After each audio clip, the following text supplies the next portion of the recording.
He's a federal court judge, constitutional judge. And they don't have a right, in our view, to mess with a federal official like this. No one voted to give them that power.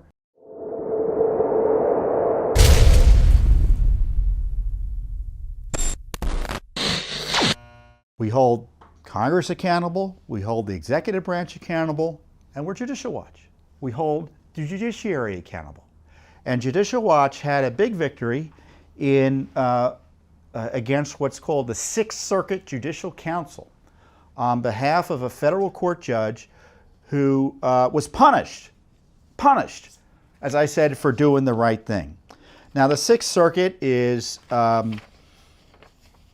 essentially the vehicle for judicial discipline in the U.S. Court of Appeals for the Sixth Circuit, which governs in part Ohio.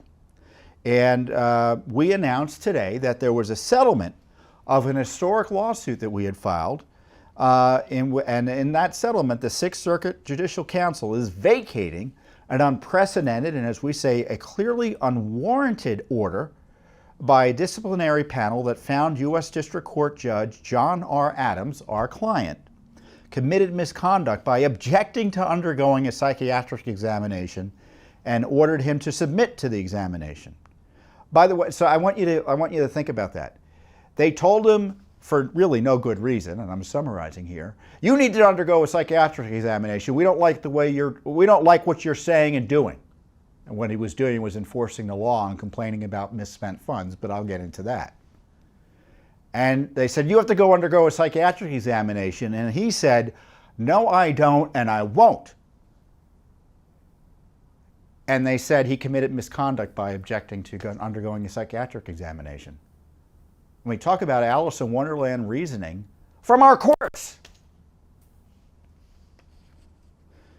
So this is a lawsuit that's been out there a long period of time, relatively speaking. In September 2017, Judicial Watch filed a federal lawsuit challenging the discipline on behalf of Judge Adams, and he's based in Akron, Ohio. The Sixth Circuit oversees, and I said, and hears appeals from the federal trial courts in Ohio, Michigan, Kentucky, and Tennessee. So it's an important circuit. On August 14, 2017, the Committee on Judicial Conduct and Disability at the Judicial Conference of the United States upheld an administrative ruling by the Sixth Circuit Judicial Council, finding that Judge Adams committed misconduct when he issued a show cause order to a magistrate judge who missed a deadline in a Social Security benefits case. Adams had long been concerned about the efficient use and supervision of his court's magistrates and the timeliness of magistrates' decisions, particularly in Social Security cases. To reduce delays in such cases, he began issuing orders setting deadlines for magistrates' reports and recommendations, which are analyses by magistrates how a judge should rule. Now, if you've had any experience with pursuing Social Security claims into the courts, it takes forever and a day. And Judge Adams thinks that's not right.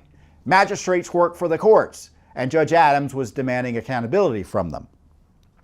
Well, the magistrates, of course, didn't like the accountability and resisted Judge Adams' efforts, and when one magistrate missed the deadline, he issued a show cause order. What's a show cause order? It's like, tell me why I shouldn't hold you in contempt. Explain to me what you did. After the magistrate explained that the missed deadline resulted from a calendar, just a simple calendaring error, he got the schedule screwed up a little bit, he accepted the explanation and placed both the order and the explanation under seal. So he removed it from the record, practically speaking, at least the public record. But some of Judge Adams' colleagues on the bench, which is the Ohio Federal District Court there, filed an ethics complaint claiming that Judge Adams' deadlines and show cause order caused the magistrates to give priority to his cases over theirs. Of course, they should have asked themselves, why weren't they policing the magistrates the way Judge Adams was on behalf of those citizens who were demanding and expecting timely justice from the courts. As a result, Judge Adams was subjected to a years-long ethics investigation, so vengeful and vitriolic that even his mental health was questioned. Despite the complete absence of any medical evidence suggesting he suffered from mental disability, he was ordered to undergo a psychiatric examination, including a 3-hour battery of psychological testing. When he objected, as I said, he was accused of undermining the investigation. So they're abusing him. He objects to the abuse, and they say your objection is evidence of misconduct, or misconduct in and of itself. But of course, it wasn't just Social Security appeals the judges were upset about. Judge Adams also had spoken out numerous times about the court's wasteful use of taxpayer dollars, such as spending thousands of dollars to purchase iPads for judges and other court staff while simultaneously threatening cutbacks and furloughs for essential staff, such as probation officers. You know, the court employees that help keep the public safe by monitoring criminals. He also questioned reimbursing judges for travel expenses incurred attending ceremonial portrait unveilings of their colleagues. Think about that.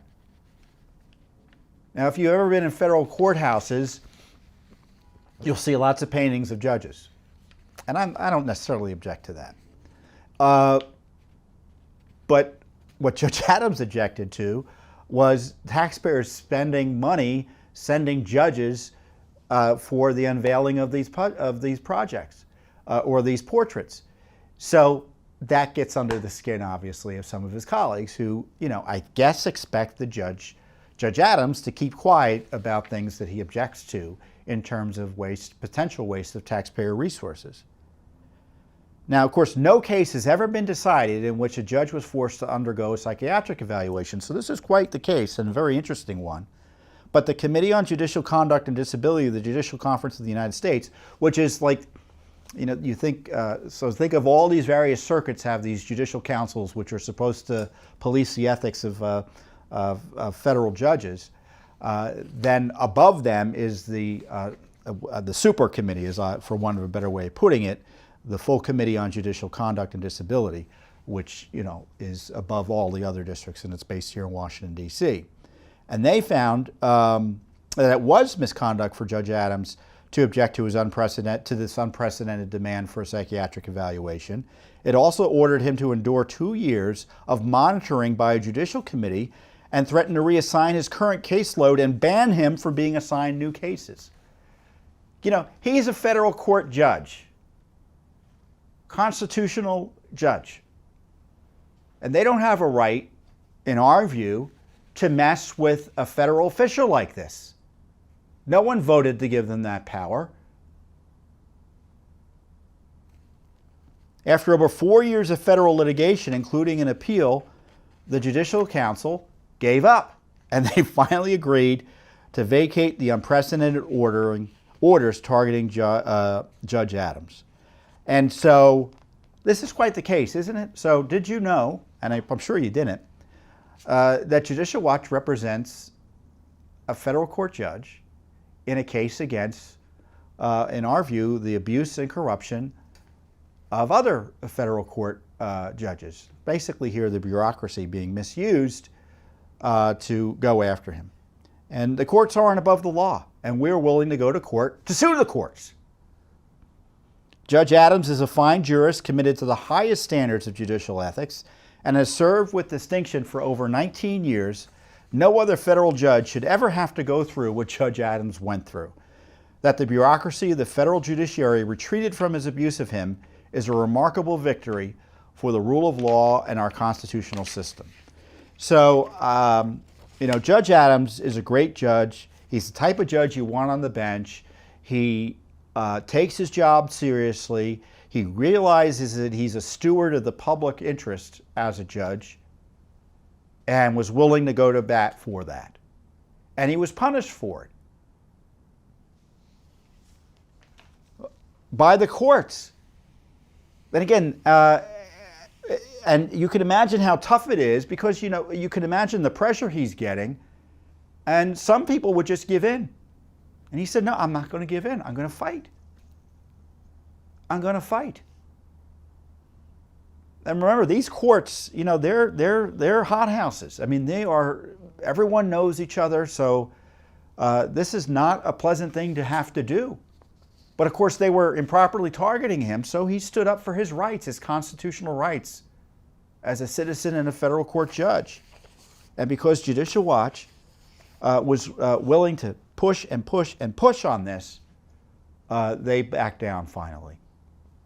You know, the irony is, and I'll use this as a segue to the next discussion, is that the last appeal was before 3 judges in the U.S. Court of Appeals for the District of Columbia Circuit. One of those judges was Judge Jackson. So I get to listen to Judge Jackson at least consider this case, and I don't think they've ruled, and I don't think they probably will rule since we ended the case, but she was even skeptical of this. So isn't that interesting? So this is what I love about Judicial Watch. We sue Congress, we sue the executive branch, we sue state legislatures, we sue all sorts of government officials to hold them accountable to the rule of law. And we sue the judges, where and when appropriate. We respect the judiciary. We obviously rely on our court system to achieve results on behalf of the American people in terms of accountability and respect for the rule of law and enforcing the rule of law. But that respect means ensuring that that court system abides by the rules that everyone else is supposed to abide in terms of treating people appropriately under our constitutional system. I mean, our court system is, and our rule of law system, I'm convinced, is the best in the world. It's not perfect. It's frustratingly slow sometimes, but I'm sure everyone thinks that way. But our system of governance, as it relates to the judiciary, it needs significant reform in terms of activist judges and things like that. But the ability to go to court is, and generally get a hearing, is something that is a precious right we have here in the United States, a right not afforded to many others. And we're going to protect that right by making sure the judiciary is the best it can be. Thanks for tuning in. Be sure to subscribe to our YouTube channel to catch all the latest news from Judicial Watch.